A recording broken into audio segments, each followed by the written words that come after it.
ഈശോമിശിഹായ്ക്ക് സ്തുതിയായിരിക്കട്ടെ. പ്രിയപ്പെട്ട സഹോദരങ്ങളെ, ഞാൻ ഷിബു ജെയിംസ്. സ്കാമീഡിയ എന്ന നമ്മുടെ യൂട്യൂബ് ചാനലിലേക്ക് എല്ലാ സുഹൃത്തുക്കൾക്കും സ്വാഗതം. 2026 ലോഗോസിന്റെ പഠനമാണ് ഈ ചാനലിലൂടെ നടത്തപ്പെടുന്നത്. 2026 ലോഗോസിന്റെ സ്റ്റഡി മെറ്റീരിയൽസ് ലഭിക്കുന്നതിന് സ്കാമീഡിയയുടെ ഏതെങ്കിലും ഒരു വാട്സപ്പ് ഗ്രൂപ്പിൽ അംഗമാകേണ്ടതാണ്. സ്ക്രീനിൽ കാണുന്ന മൊബൈൽ നമ്പർ നിങ്ങളുടെ ഫോണിൽ സേവ് ചെയ്തതിനു ശേഷം ഡിസ്ക്രിപ്ഷൻ ബോക്സിലുള്ള ജോയിനിങ് ലിങ്ക് ഉപയോഗിച്ച് വാട്സപ്പ് ഗ്രൂപ്പിൽ ജോയിൻ ചെയ്യാവുന്നതാണ്. ആകെ 140 മോക്ക് ടെസ്റ്റുകളാണ് നടത്തുന്നത്. അതിൽ 20 എണ്ണം കഴിഞ്ഞു. ഇനിയുള്ള 120 മോക്ക് ടെസ്റ്റുകളിൽ പങ്കെടുക്കുന്നതിനും കഴിഞ്ഞുപോയ പരീക്ഷകളുടെ ലിങ്ക് ലഭിക്കുന്നതിനുമായി എത്രയും വേഗം രജിസ്റ്റർ ചെയ്ത് അതിന്റെ സ്ക്രീൻഷോട്ടും പരീക്ഷ എഴുതുന്ന ആളുടെ പേരും ഫോൺ നമ്പരും കൂടി അയച്ചു തരിക. യോഹന്നാന്റെ സുവിശേഷം 1-ാം അധ്യായത്തിന്റെ 2-ാം ഭാഗമാണ്. ഈ 2-ാം ഭാഗത്തിൽ തന്നെ സമാന വാക്യങ്ങളും ഉൾപ്പെടുത്തിയിട്ടുണ്ട്. ഒന്നാമത്തെ ചോദ്യം, യോഹന്നാന്റെ സുവിശേഷം 1-ാം അധ്യായത്തിലെ 3-ാമത്തെ തലക്കെട്ട് ദൈവത്തിന്റെ കുഞ്ഞാട്. 2, യേശു തന്റെ അടുത്തേക്ക് വരുന്നത് കണ്ട് അവൻ, അതായത് യോഹന്നാൻ സ്നാപകൻ എന്താണ് പറഞ്ഞത്? ഇതാ ലോകത്തിന്റെ പാപം നീക്കുന്ന ദൈവത്തിന്റെ കുഞ്ഞാട്. 3, ഇതാ ലോകത്തിന്റെ പാപം നീക്കുന്ന ദൈവത്തിന്റെ കുഞ്ഞാട്. ഇത് ആരെക്കുറിച്ച് പറഞ്ഞതാണ്? യോഹന്നാൻ യേശുവിനെ കുറിച്ച്.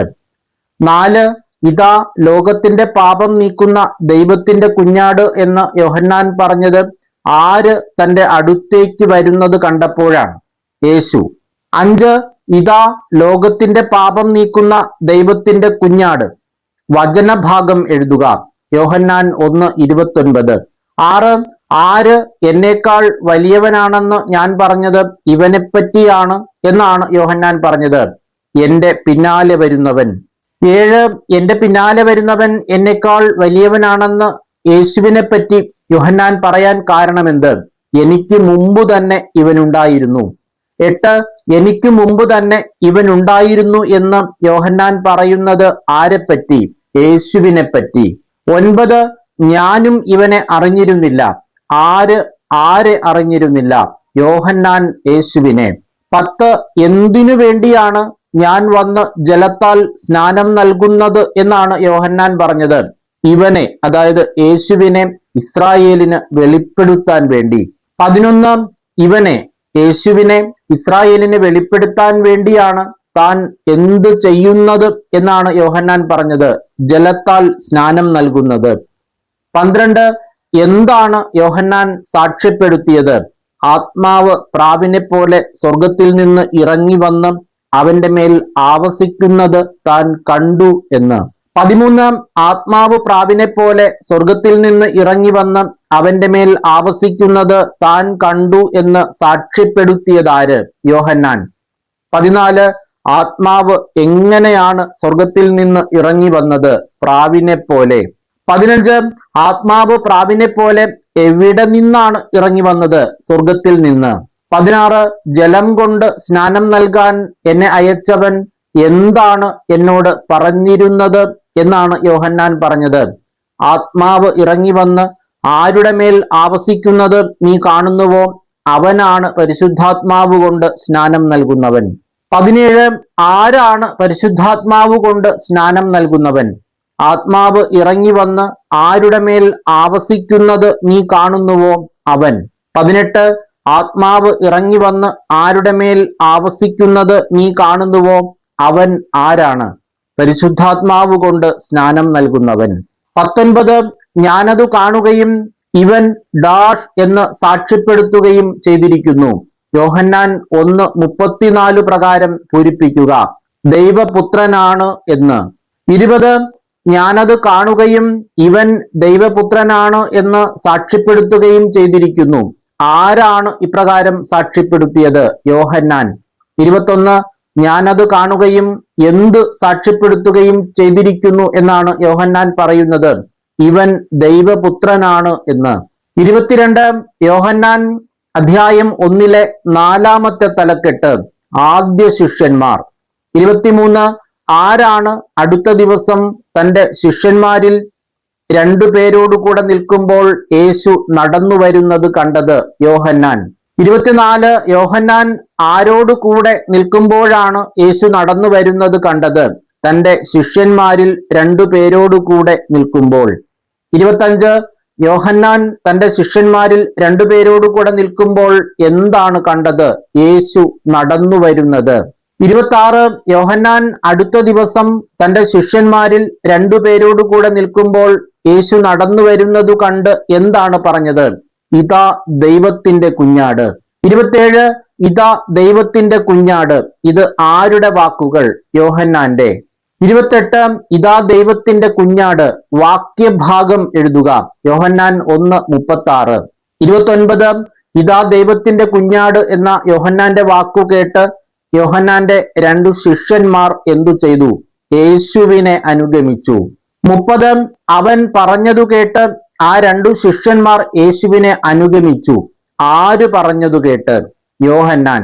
31 യോഹന്നാന്റെ ശിഷ്യന്മാർ തന്റെ പിന്നാലെ വരുന്നത് കണ്ട് യേശു എന്താണ് ചോദിച്ചത്? നിങ്ങൾ എന്തന്വേഷിക്കുന്നു? 32 നിങ്ങൾ എന്തന്വേഷിക്കുന്നു എന്ന് ആരോട് ചോദിച്ചു? യേശു യോഹന്നാന്റെ ശിഷ്യന്മാരോട്. 33 റബ്ബി എന്ന വാക്കിന്റെ അർത്ഥം ഗുരു. 34 നിങ്ങൾ എന്തന്വേഷിക്കുന്നു എന്ന് യേശു യോഹന്നാന്റെ ശിഷ്യന്മാരോട് ചോദിച്ചപ്പോൾ അവർ യേശുവിനോട് എന്താണ് ചോദിച്ചത്? റബ്ബി അങ്ങ് എവിടെയാണ് വസിക്കുന്നത്? 35 റബ്ബി അങ്ങ് എവിടെയാണ് വസിക്കുന്നത് എന്ന് യേശുവിനോട് ചോദിച്ചതാര്? യോഹന്നാന്റെ ശിഷ്യന്മാർ. 36 റബ്ബി അങ്ങ് എവിടെയാണ് വസിക്കുന്നത് എന്ന യോഹന്നാന്റെ ശിഷ്യന്മാരുടെ ചോദ്യത്തിന് യേശു നൽകിയ മറുപടി എന്ത്? വന്നു കാണുക. 37 വന്നു കാണുക എന്ന് യേശു പറഞ്ഞപ്പോൾ യോഹന്നാന്റെ ശിഷ്യന്മാർ എന്തു ചെയ്തു? അവർ ചെന്ന് അവൻ വസിക്കുന്നിടം കാണുകയും അന്ന് അവനോട് കൂടെ താമസിക്കുകയും ചെയ്തു. 38 യേശു വസിക്കുന്നിടം ചെന്ന് കണ്ട യോഹന്നാന്റെ ശിഷ്യന്മാർ എന്തു ചെയ്തു? അന്ന് അവനോട് കൂടെ താമസിക്കുകയും ചെയ്തു. 39 യോഹന്നാന്റെ ശിഷ്യന്മാർ അവൻ വസിക്കുന്നിടം കാണുകയും അന്ന് അവനോടുകൂടെ താമസിക്കുകയും ചെയ്തു. അപ്പോൾ സമയം എത്ര ആയിരുന്നു? ഏകദേശം 10 മണിക്കൂർ. 40 യോഹന്നാൻ പറഞ്ഞതു കേട്ട് അവനെ യേശുവിനെ അനുഗമിച്ച ആ 2 പേരിൽ ഒരുവൻ ആരായിരുന്നു? ശിമയോൻ പത്രോസിന്റെ സഹോദരൻ അന്ത്രയോസ്. 41 ശിമയോൻ പത്രോസിന്റെ സഹോദരന്റെ പേര് അന്ത്രയോസ്. 42 ആര് പറഞ്ഞതു കേട്ടാണ് അന്ത്രയോസ് യേശുവിനെ അനുഗമിച്ചത്? യോഹന്നാൻ. 43 അവൻ അന്ത്രയോസ് ആദ്യമേ തന്റെ സഹോദരനായ ശിമയോനെ കണ്ട് അവനോട് എന്തു പറഞ്ഞു? ഞങ്ങൾ മിശിഹായെ ക്രിസ്തുവിനെ കണ്ടു എന്ന് പറഞ്ഞു.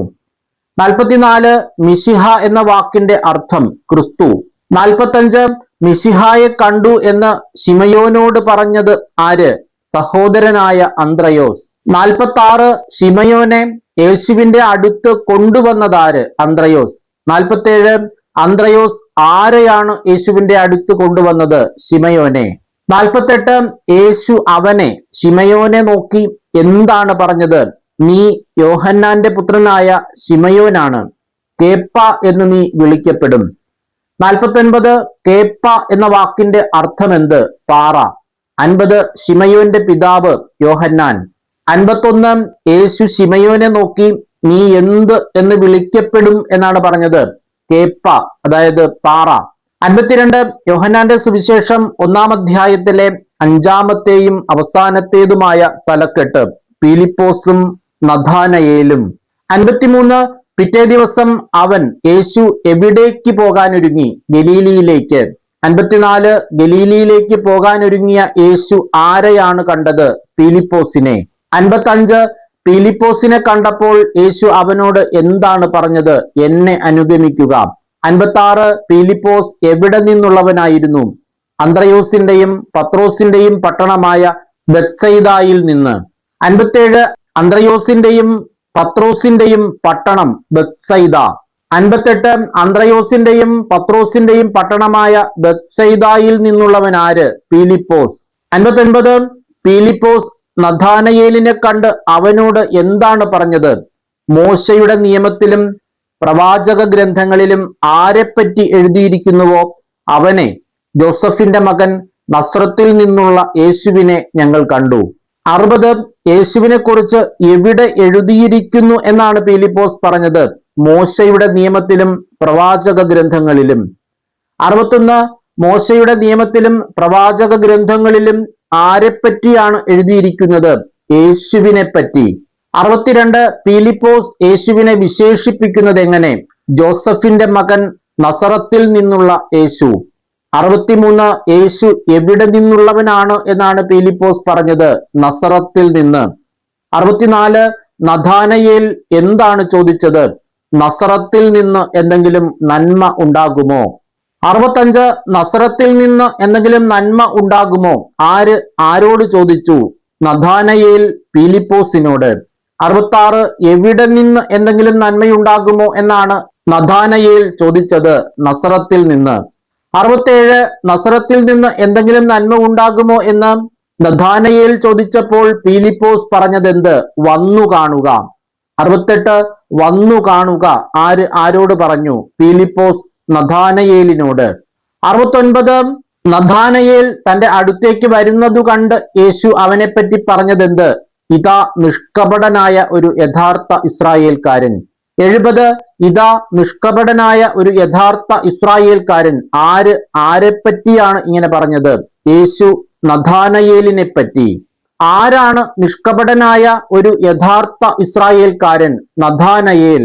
73 ഇതാ നിഷ്കപടനായ ഒരു യഥാർത്ഥ ഇസ്രായേൽക്കാരൻ എന്ന് യേശു പറഞ്ഞപ്പോൾ നഥാനയേൽ എന്താണ് ചോദിച്ചത്? നീ എന്നെ എങ്ങനെ അറിയുന്നു? 73 നീ എന്നെ എങ്ങനെ അറിയുന്നു എന്ന് നഥാനയേൽ ചോദിച്ചപ്പോൾ യേശു പറഞ്ഞ മറുപടി എന്ത്? പീലിപ്പോസ് നിന്നെ വിളിക്കുന്നതിനു മുമ്പ് നീ അത്തിമരത്തിന്റെ ചുവട്ടിലിരിക്കുമ്പോൾ ഞാൻ നിന്നെ കണ്ടു.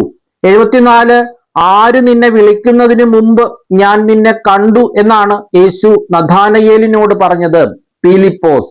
75 നീ എവിടെ ഇരിക്കുമ്പോൾ ഞാൻ നിന്നെ കണ്ടു എന്നാണ് യേശു നഥാനയേലിനോട് പറഞ്ഞത്? അത്തിമരത്തിന്റെ ചുവട്ടിൽ. 76 നീ അത്തിമരത്തിന്റെ ചുവട്ടിൽ ഇരിക്കുമ്പോൾ ഞാൻ നിന്നെ കണ്ടു എന്ന് യേശു പറഞ്ഞപ്പോൾ നഥാനയേൽ പറഞ്ഞതെന്ത്? റബ്ബി, അങ്ങ് ദൈവപുത്രനാണ്, ഇസ്രായേലിന്റെ രാജാവാണ്. 77 റബ്ബി, അങ്ങ് ദൈവപുത്രനാണ്, ഇസ്രായേലിന്റെ രാജാവാണ്. ആരെക്കുറിച്ചാണ് ഇങ്ങനെ പറഞ്ഞത്? നഥാനയേൽ യേശുവിനെ കുറിച്ച്. 78 നഥാനയേൽ യേശുവിനെ സംബോധന ചെയ്തത് എങ്ങനെ? റബ്ബി. 79 റബ്ബി, അങ്ങ് ദൈവപുത്രനാണ്, ഇസ്രായേലിന്റെ രാജാവാണ് എന്ന് നഥാനയേൽ പറഞ്ഞപ്പോൾ യേശു എന്താണ് ചോദിച്ചത്? അത്തിമരത്തിന്റെ ചുവട്ടിൽ നിന്നെ കണ്ടു എന്ന് ഞാൻ പറഞ്ഞതുകൊണ്ട് നീ എന്നിൽ വിശ്വസിക്കുന്നു അല്ലേ? 80 എന്തുകൊണ്ട് നീ എന്നെ വിശ്വസിക്കുന്നു അല്ലേ എന്നാണ് യേശു നഥാനയേലിനോട് ചോദിച്ചത്? അത്തിമരത്തിന്റെ ചുവട്ടിൽ നിന്നെ കണ്ടു എന്ന് ഞാൻ പറഞ്ഞതുകൊണ്ട്. 81 എന്നാൽ നീ എന്തു കാണും എന്നാണ് യേശു നഥാനയേലിനോട് പറഞ്ഞത്? ഇതിനേക്കാൾ വലിയ കാര്യങ്ങൾ. 82 എന്നാൽ ഇതിനേക്കാൾ വലിയ കാര്യങ്ങൾ നീ കാണും എന്ന് പറഞ്ഞതിനെ തുടർന്ന് യേശു എന്താണ് പറയുന്നത്? സത്യമായി ഞാൻ നിങ്ങളോട് പറയുന്നു, സ്വർഗം തുറക്കപ്പെടുന്നതും ദൈവദൂതന്മാർ കയറിപ്പോകുന്നതും മനുഷ്യപുത്രന്റെ മേൽ ഇറങ്ങി വരുന്നതും നിങ്ങൾ കാണും. 83 സത്യമായി ഞാൻ നിങ്ങളോട് പറയുന്നു എന്ന് പറഞ്ഞതിനെ തുടർന്ന് നിങ്ങൾ കാണും എന്ന് യേശു പറയുന്നത് എത്ര കാര്യങ്ങളാണ്? 3 കാര്യങ്ങൾ. 84 നിങ്ങൾ കാണും എന്ന് യേശു പറയുന്ന 3 കാര്യങ്ങൾ ഏതെല്ലാം? സ്വർഗം തുറക്കപ്പെടുന്നതും ദേവദൂതന്മാർ കയറിപ്പോകുന്നതും മനുഷ്യപുത്രന്റെ മേൽ ഇറങ്ങി വരുന്നതും. സമാന വാക്യങ്ങളിൽ നിന്നുള്ള ചോദ്യങ്ങളാണ്. യോഹന്നാന്റെ സുവിശേഷം, പ്രത്യേകിച്ച് സുവിശേഷങ്ങൾ പഠിക്കുമ്പോൾ മറ്റു സുവിശേഷങ്ങളിൽ ഇതേക്കുറിച്ച് ധാരാളം പരാമർശങ്ങൾ ഉണ്ടാവും. ഇവിടെ പറയുന്നതിൽ നിന്ന് വ്യത്യസ്തമായി മറ്റു സുവിശേഷങ്ങളിൽ ഒരേ ആശയം തന്നെ പറയുന്നുണ്ടാവും. പ്രത്യേകിച്ച് ആദ്യ ശിഷ്യന്മാർ എന്നത് സമാന്തര സുവിശേഷങ്ങളിൽ പറയുന്ന രീതിയിലല്ല യോഹന്നാൻ പറഞ്ഞിരിക്കുന്നത്. അങ്ങനെയുള്ള കുറെ വ്യത്യാസങ്ങളുണ്ട്, അതെല്ലാം മനസ്സിലാക്കുക. കുറെ വാക്യങ്ങൾ ഉള്ളത് കൊണ്ട് തന്നെ റൂത്ത് 1 സാമുവേൽ സഭാപ്രസംഗകൻ വീഡിയോ ചെയ്തതുപോലെ വാക്യങ്ങൾ ഇതിൽ ഉൾപ്പെടുത്തിയിട്ടില്ല, ചോദ്യോത്തരങ്ങൾ മാത്രമാണുള്ളത്. ഈ വാക്യങ്ങൾ നിങ്ങൾ വായിച്ചതിനു ശേഷം ഒരാൾ ഒരു വാക്യമെങ്കിലും കമന്റ് ചെയ്യാനായി പരിശ്രമിക്കുക. പരമാവധി വാക്യങ്ങൾ കമന്റ് ചെയ്യാൻ കഴിയുന്നവർ അത് ചെയ്യുക. ഒരാൾ കുറഞ്ഞത് ഒരു വാക്യമെങ്കിലും കമന്റ് ചെയ്യുക. ഒന്നാമത്തെ ചോദ്യം, യോഹന്നാൻ 1:1 സമാനമായ വചനഭാഗങ്ങൾ. യോഹന്നാൻ 1:1 നമുക്കറിയാം, ആദിയിൽ വചനമുണ്ടായിരുന്നു എന്ന് തുടങ്ങുന്ന ഒരു വാക്യമാണ്. സമാനമായ വാക്യങ്ങൾ ഉൽപ്പത്തി 1:1, യോഹന്നാൻ 17:5, 1 യോഹന്നാൻ 1:1, വെളിപാട് 19:13. ചോദ്യം 2, യോഹന്നാൻ 1:3 സമാനമായ വചനഭാഗങ്ങൾ 1 കോറിന്തോസ് 8:6, കൊളോസോസ് 1:16, ഹെബ്രായർ 1:2. ചോദ്യം 3, യോഹന്നാൻ 1:4 സമാനമായ വചനഭാഗങ്ങൾ യോഹന്നാൻ 5:26, യോഹന്നാൻ 11:25, യോഹന്നാൻ 14:6. 4, യോഹന്നാൻ 1:5 സമാനമായ വചനഭാഗങ്ങൾ യോഹന്നാൻ 9:5, യോഹന്നാൻ 12:46. 5, യോഹന്നാൻ 1:16 കൃപയ്ക്കുമേൽ കൃപ എന്ന് ഉപയോഗിച്ചിരിക്കുന്നത് ഏത് അർത്ഥത്തിലാണ്? ക്രിസ്തുവിൽ യാഥാർത്ഥ്യമായി തീർന്ന കൃപയ്ക്ക് അനുസൃതമായ കൃപ എന്ന അർത്ഥത്തിൽ. ചോദ്യം 6, യോഹന്നാൻ 1:18 സമാനമായ വചനഭാഗങ്ങൾ പുറപ്പാട് 32:20, യോഹന്നാൻ 6:46, 1 യോഹന്നാൻ 4:12. ഇതിൽ പുറപ്പാട് 32:20 വായിക്കുമ്പോൾ അവിടെ കാര്യമായൊരു ബന്ധം തോന്നുന്നില്ല. നിങ്ങളത് വായിച്ചിട്ട് നിങ്ങൾക്ക് അതിൽ നിന്ന് മനസ്സിലാകുന്ന ബന്ധം എന്താണെന്ന് കമന്റ് ചെയ്യുക. 7, യോഹന്നാൻ 1:23 സമാനമായ വചനഭാഗം യെശയ്യ 40:3.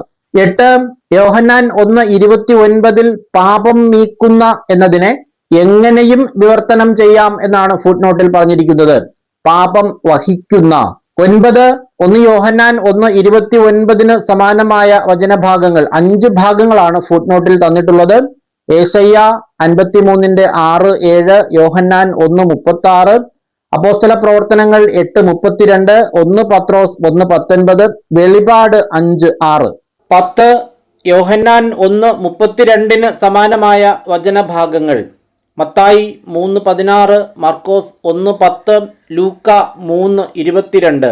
11, യോഹന്നാൻ 1:40 മുതൽ 42 വരെ വാക്യങ്ങൾക്ക് സമാനമായ വചനഭാഗങ്ങൾ മത്തായി 4 അധ്യായം 18 മുതൽ 22 വരെ, മർക്കോസ് 1:16 മുതൽ 20 വരെ, ലൂക്ക 5:2 മുതൽ 11 വരെ.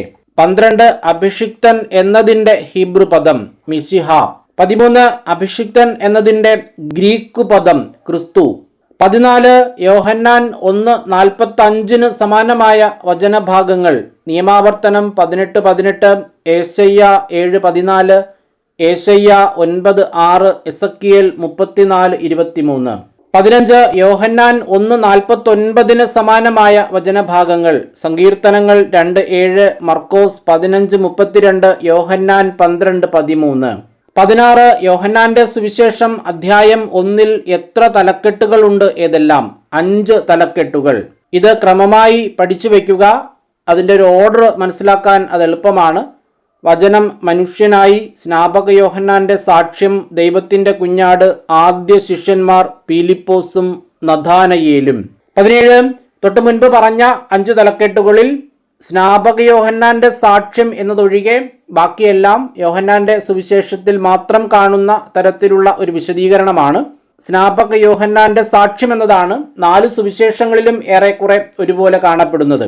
സ്നാപക യോഹന്നാന്റെ സാക്ഷ്യം മറ്റ് ഏതെല്ലാം സുവിശേഷങ്ങളിൽ കാണുന്നു? വാക്യഭാഗങ്ങൾ മത്തായി 3:1 മുതൽ 12 വരെ, മർക്കോസ് 1:2 മുതൽ 8 വരെ, ലൂക്ക 3 അധ്യായത്തിന്റെ 1 മുതൽ 9 വരെയും 15 മുതൽ 17 വരെയും. പ്രിയമുള്ളവരെ, എല്ലാവരും നന്നായി വചനം പഠിക്കുക. യോഹന്നാൻ 1 അധ്യായം 2 വീഡിയോയായിട്ടും ആമുഖം പ്രത്യേകം ഒരു വീഡിയോയായിട്ടും ഈ 3 വീഡിയോകൾ ഉൾപ്പെടുത്തിയാണ് നാളെ മോക്ക് ടെസ്റ്റ് നടത്തുന്നത്. വീഡിയോ അപ്ലോഡ് ചെയ്യുന്ന മുറയ്ക്ക് മോക്ക് ടെസ്റ്റ് നടത്തുന്നു എന്നതുകൊണ്ട് കൃത്യം 3 ദിവസത്തിൽ ഒരു മോക്ക് ടെസ്റ്റ് നടത്താൻ കഴിഞ്ഞ 3-4 മോക്ക് ടെസ്റ്റുകളായി കഴിയുന്നില്ല. അത് അടുത്ത മോക്ക് ടെസ്റ്റ് മുതൽ കൃത്യമായി പരിഹരിച്ച് പോകുന്നതായിരിക്കും. എല്ലാവർക്കും എല്ലാവിധമായ നന്മകളും അനുഗ്രഹങ്ങളും ഉണ്ടാകട്ടെ എന്ന് ആശംസിച്ചുകൊണ്ട് പ്രാർത്ഥിച്ചുകൊണ്ട് നിർത്തുന്നു. നന്ദി.